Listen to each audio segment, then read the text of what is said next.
오늘 주제는 여러분 다 아시다시피 한반도 비핵 평화 프로세스에 있어 한국 정부의 역할, 발제자는 장철훈 박사, 경남대학교 불통문제연구소 교수 대외 전역 실장이십니다.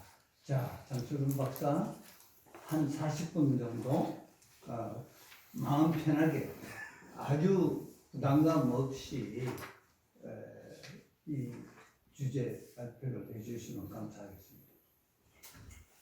네, 소개받은 경남대 불통문제연구소의 장철훈입니다.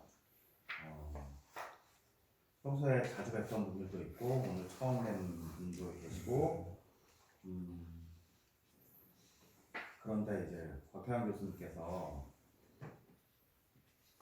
해볼래 하셔갖고 네 했던 게 지금 이 사태까지 왔습니다.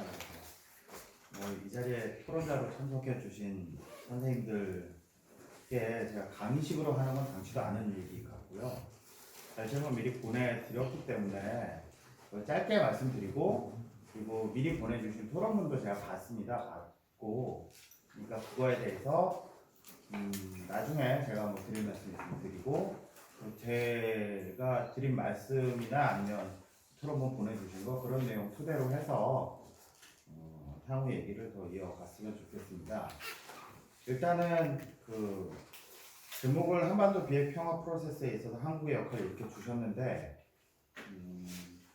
모르겠습니다. 이 비핵 평화 프로세스라는 말이 성립하는 말인지 맞는 건지 그건 잘 모르겠지만 어쨌든 작년부터 시작해서 이어져 오고 있는 일련의 과정, 활동 이런 것들을 비핵 평화 프로세스만큼 잘 설명할 수 있는 말조차 없다고 생각을 합니다.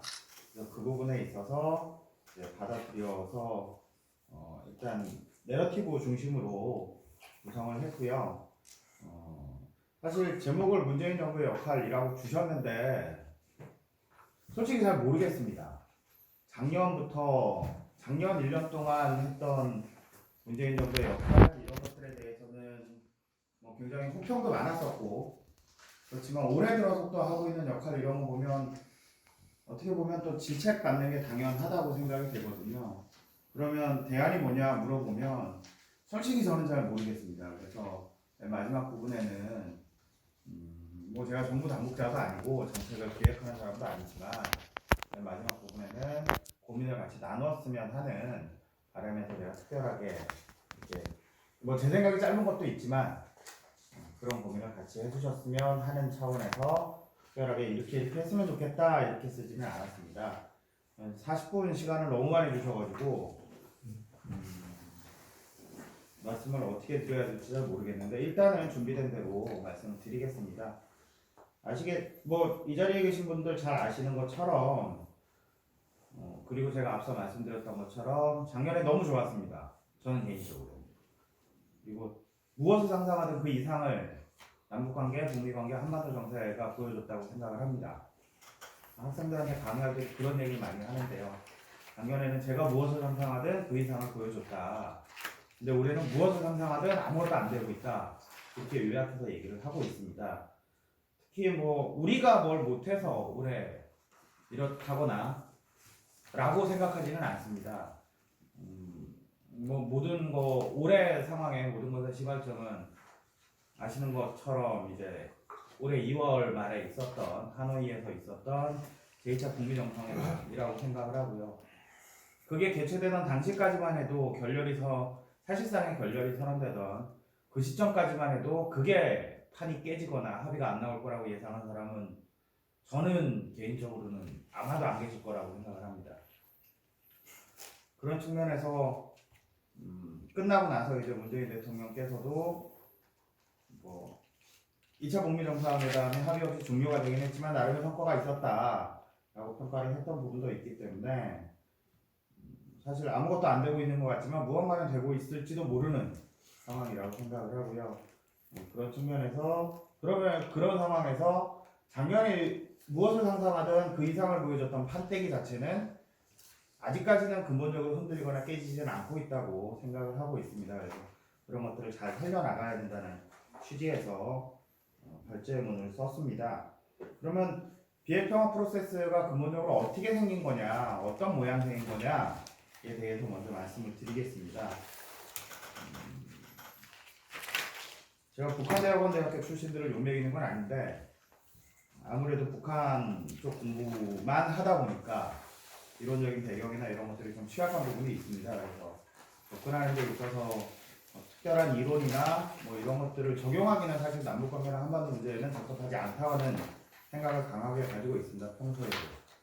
큰 틀에서 이제 구조하고 주요 행위자가 어떤지에 대해서 살펴봤고요. 그럼 비핵하고 평화 중에 어떤 게 더 크고 작은 개념이냐에 대해서 제가 그냥 일방적으로 논리를 펼 수는 있습니다. 비핵이 훨씬 더 중요하고 큰 개념이 이다라거나 평화가 훨씬 더 중요하고 큰 개념이다라거나 아니면 두 개가 등가로 같이 가야 된다라거나 뭐 이렇게 논리를 펼 수는 있는데 제 논리는 별로 중요한 것 같지 않습니다. 작년 4월에 있었던 남북 정상회담, 6월에 있었던 북미 정상회담 그 결과물 같은 것들을 보면 3개국 정상이 최소한 비핵보다는 평화를 큰 개념으로 상정하고 있구나 라는 점을 충분히 인지를 할 수가 있을 것이라고 생각을 하고 있습니다. 이 부분 그 다음에 이제 주요 행위자 부분 작성하는 데 있어서 남북미 3자가 들어가는 것은 분명할 것 같습니다. 그건 뭐 어쩔 수 없는 현실이고 하기 때문에 분명한데 홍현희 박사님께서 아마 토론문에 그런 지적을 하셨던 것 같은데 중국이 빠져있다. 그런데 중국이 주요 행위자인지 아닌지 논란을 차치하고라도 중국이 빠져있는 게 문제인 것 같다 하셨는데 저도 이거 쓰면서 그 생각을 했습니다.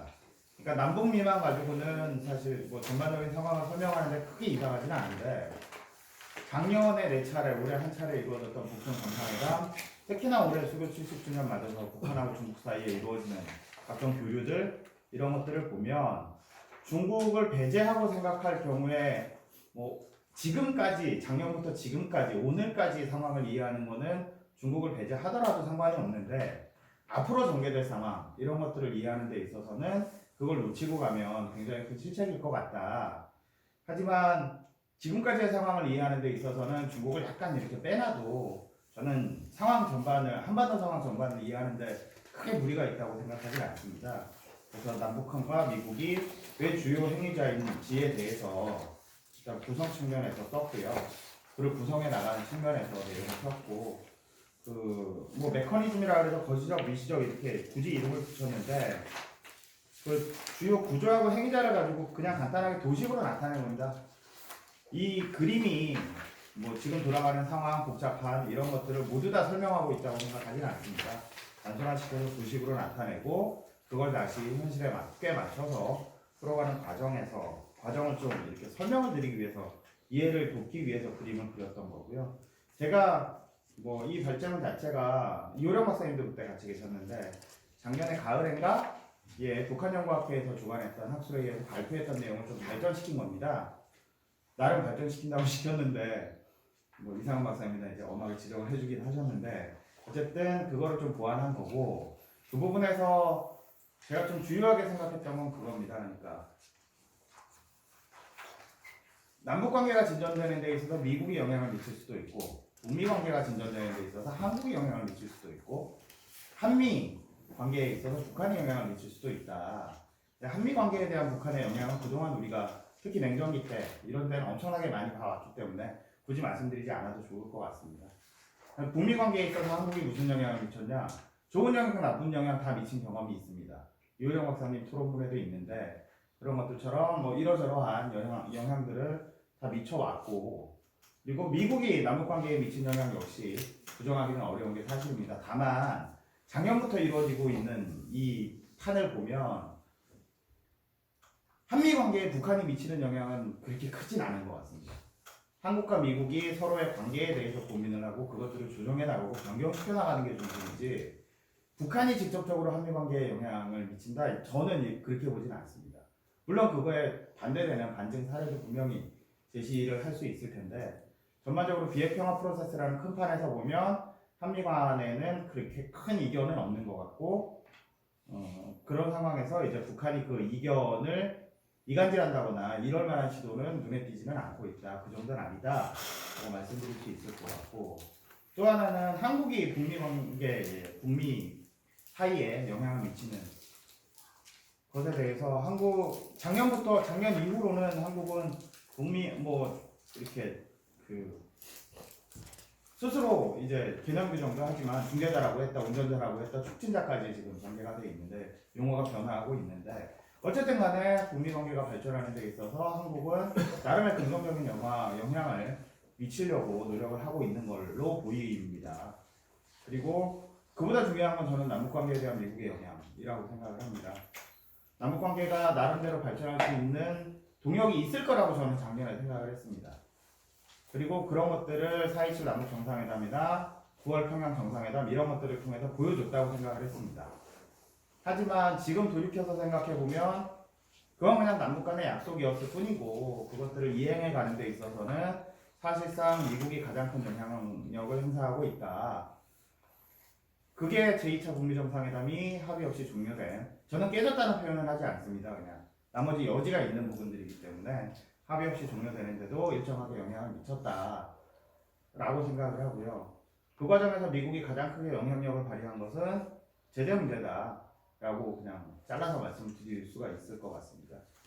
그럼 이제 주제가 이런 큰 판에서 문재인 정부가 그동안 역할을 어떻게 했고 앞으로 어떻게 해야 되는지에 대해서 간략하게만 말씀드리겠습니다. 앞서 말씀드렸던 것처럼 무엇을 상상하든 그 이상을 보여줬던 작년 같은 경우에는 저는 충분히 칭찬받아 마땅하다라고 생각을 합니다. 그래서 남북관계를 통해서 전반적으로 한반도 정세를 한반도 비핵 평화 프로세스로 말을 바꿔서 불러도 저는 크게 이상하지 않다고 생각을 합니다. 그래서 남북관계를 중심으로 해서 그 한반도 비핵 평화 프로세스가 이렇게 프로세스니까, 과정이니까 그것들이 시작이 되고 진전되고 변화하고 하는 데 있어서 한국이 굉장히 중요한 역할을 해왔다. 막히면 뚫고 없는 건 만들고 이런 식으로 해서 중요한 역할을 해왔다. 그러는 데 있어서 남북관계를 굉장히 잘 이용을 했다. 작년에는 그랬다는 말씀을 드릴 수 있겠고요. 또 하나는 작년에 남북관계 통해서 한반도 정세가 크게 이제 남북관계와 북미관계가 구축이라고 하면 남북관계만 그렇게 된 거냐? 그건 아닌 것 같다. 이걸 이용해서 북미관계도 상당히 스타팅이 되고 그게 이루어지고 하는 데 있어서 상당히 기여를 많이 했다라는 생각을 합니다. 근데 이제 쭉 넘어가면 15페이지인데요. 올해는 어떻느냐? 사실 문재인 정부의 역할을 고민해야 되는 이유가 작년 같은 상황이 올해 계속 이어지고 있고 진전되고 있다면 저는 개인적으로는 별로 고민할 필요가 없다고 생각을 합니다. 근데 문재인 정부의, 우리 정부의 역할을 고민해야 되는 이유는 작년에는 제가 개인적으로 생각할 때 굉장히 좋았는데 올해 같은 경우에는 너무 안 좋기 때문에 상황 자체가 그 가운데서 우리 정부 역할이 보이지 않는다라는 비판들도 있고, 그 부분은 또 타당한 지적이라고 생각이 되기 때문에 이제 문재인 정부의 역할을 고민해야 되는 거고, 올해는 무슨 한계가 있느냐, 도대체 뭘 했는데 무슨 문제가 있는 거냐 보면 일단은 북미관계 촉진자 역할에서 성과와 한계가 다 나타날 수 있다고 생각을 합니다. 촉진자로서 그게 영어로 어떻게 되든 간에 북미 사이에서 우리가 할 수 있는 역할은 충분히 하려고 했고 일정하게 성과를 거둔 부분도 있다.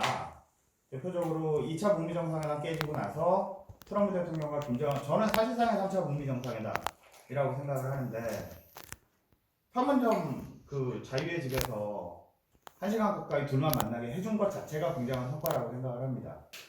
그리고 그 뒤에서 그걸 통해서 이제 북미가 실무접촉 합의도 하고 실무회담 합의도 하고 그게 결렬 선언이 되기는 했지만 어쨌든 촉진자로서 할 수 있는 역할은 다 했다고 생각을 합니다. 근데 올해 들어서 이제 우리 정부가 했던 그 촉진자 역할이 갖고 있는 근본적인 한계를 넘어서지는 못했다. 만나게 해주는 거에서 끝났지 그 사이에 끼어서 무언가를 하지는 못했다. 하지 않은 거냐 못한 거냐? 저는 못한 거라고 생각합니다. 작년에 남북 정상회담에서 대성공단 금강산관광 문제 같은 경우들에 대해서 합의도 하고 했지만 올해 4월인가 문재인 대통령 미국 가서 그 얘기했는데 트럼프 대통령이 들은 척도 안 했거든요. 아예 그냥 언급을 안 했습니다. 그 문제에 대해서. 기자가 질문해서 질문 받으니까 지금 당장은 아니지만 나중에 언젠가는 될 거다. 그렇게 되면 참 좋겠다. 거의 덕담 수준으로 얘기한 바가 있습니다. 그 부분에 대해서는 사실 한미 관계를 통해서 풀어나가야 되는데 그게 쉽지는 않구나. 결코 쉽지 않구나. 그런 부분에서 이제 북미 관계 개선을 촉진시켜 나가는 역할에 있어서 일정하게 한계가 있을 수밖에 없다. 또 하나는 북미 관계는 미국만 변화시킨다고 되는 건 아니지 않습니까? 북한도 일정하게 나와야 되는 건데 2차 북미 정상회담 이후에 북한이 전혀 나오질 않고 있고 그에 대한 유인책도 없는 상황, 마땅치도 않은 상황이기 때문에 그런 상황에서 우리가 할 수 있는 게 뭘까? 사실 저는 마땅치 않다고 생각합니다. 지금 상황에서 북한을 움직이기는 굉장히 힘들다고 생각을 합니다. 그게 일정하게 우리 정부의 역할의 한계다. 두 번째는 제가 좀 세게 썼는데요. 남북관계, 북미관계 종속으로 야기되는 한계라고 썼습니다. 이건 우리가 그렇게 생각한다는 말씀이 아니고요. 오해의 소리가 좀 있는데 북한이 이렇게 생각한다는 겁니다. 그리고 이 틀을 우리가 깨지 못하고 있다는 겁니다. 우리는 뭐 이것저것 돼지열병도 그렇고 뭐 이것저것 해서 많이 하려고 개인은 많이 했는데 북한이 이 프레임에 갇혀서 이 틀에 갇혀서 나오질 않고 있는 상황이라고 저는 생각을 합니다. 그래서 이거를 어떻게 깰 수 있을까? 저는 사실 쉽지 않다고 생각합니다. 그래서 끝에 답을 못 쓴 거고요. 오히려 이제 맨 끝에 드리고 싶은 말씀은 얼마 전에 뭐 다들 아시겠지만 금강산 관광지구에 김정은 위원장이 가서 저는 그 보도 보고 우리 언론 보도 보고 그 원문을 봤는데 느낌이 좀 많이 달랐습니다. 그러니까 남측지서 싹 드러내라고 한 지시 자체를 부정하는 건 아닌데 가봤더니 너무하다 이건 좀. 그래서 남측지서 싹 드러내고 자기 주도로 한다 라는 거를 좀 천명을 한 계기가 아닌가 생각이 되는데 그 금강산 관광과 관련된 것뿐만 아니고 그게 갖고 있는 의미가 저는 이거 올연말 시간 넘기면 개성으로까지 던질 수 있다고 생각합니다. 첫째. 근데 아마 개성은 덩어리가 훨씬 더 크기 때문에 북한이 쉽게 그렇게 던지지는 못할 것 같지만 어쨌든 불경은 개성으로까지 던질 거다라는 생각을 하고 있습니다. 그리고 그보다 중요한 건 김정은 위원장이 금강산 관광지구를 현지 지도하면서 했다는 말을 이제 중앙통신이 보도한 내용들. 그러니까 김정은 위원장이 실제로 그런 말을 했는지 안 했는지 모르겠어요. 중적 보도 내용이기 때문에. 근데 그 내용을 보면 지금 그 문재인 정부는 저는 그렇게 생각을 했습니다. 문재인 정부가 출범했을 때 만약 그때가 2017년 5월이니까 북한이 핵미사일 고도화를 위해서 한참 이제 최고조로 올라갈 거의 이제 피크 찍고 내려오기 직전 타임이었잖아요. 그런 상황에서는 피크를 언제 찍을지 모르겠지만 터닝 포인트가 생긴다면 문재인 정부는 아마도 노무현 정부 말기에서 한반도 정세를 다시 끌고 가려고 할 가능성이 있다. 물론 그 사이에 변화된 상황들을 반영을 해야 되겠지만 그 생각을 했고 올 초엔가 문재인 대통령이 말씀하신 걸 봐도 그 판단이 그렇게 틀리진 않구나. 물론 그 사이에 상황 변화는 많이 됐습니다. 그런 것들을 감안하더라도 스타팅 포인트는 노무현 정부 말기에 있는 거구나. 인식 자체가 그렇게 생각을 했는데 그런 맥락에서 보자면 문재인 정부가 원하는 남북관계의 진전 방향 이런 것들은 과거 김대중 노무현 정부가 했던 남북관계하고 큰 틀에서 다르지 않습니다.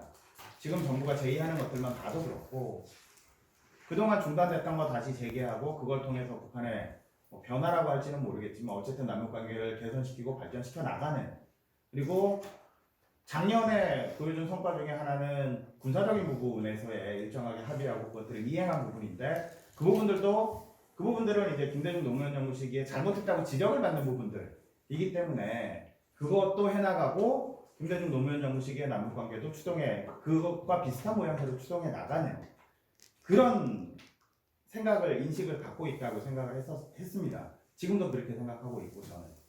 근데 김정은 위원장이 금강산 관광지구에 와서 현지지도하면서 내놨던 말들을 보면 생각이 다른 것 같습니다. 그 방향으로 끌려가지 않겠다. 그게 딱 부러지게 그럼 뭐냐 이렇게 말씀을 하시면 그게 딱 부러지게 이겁니다라고 설명은 못 드릴 것 같습니다. 근데 분명한 건 과거에 김대중 노무현 정부 시기에 남북관계가 개선되고 발전됐다고 평가받는 그러한 방식으로 남북관계가 흘러가는 걸 김정은이 원하는 건 아니다. 그 부분은 확실한 것 같습니다.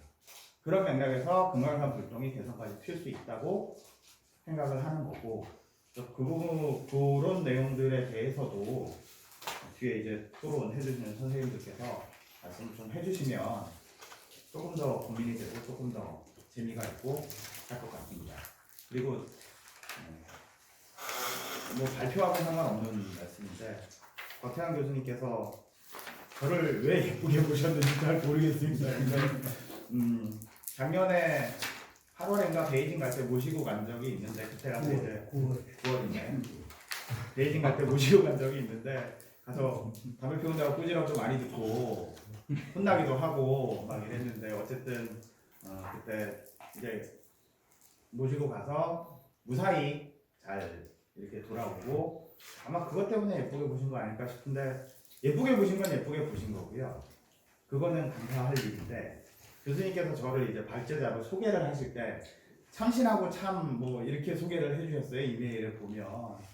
네, 젊은 놈이고 참신해야 되는데 별로 참신하지 않은 것 같아서 그 부분은 약간 죄송하다는 말씀을 드립니다. 이상으로 발제를 마치겠습니다. 네,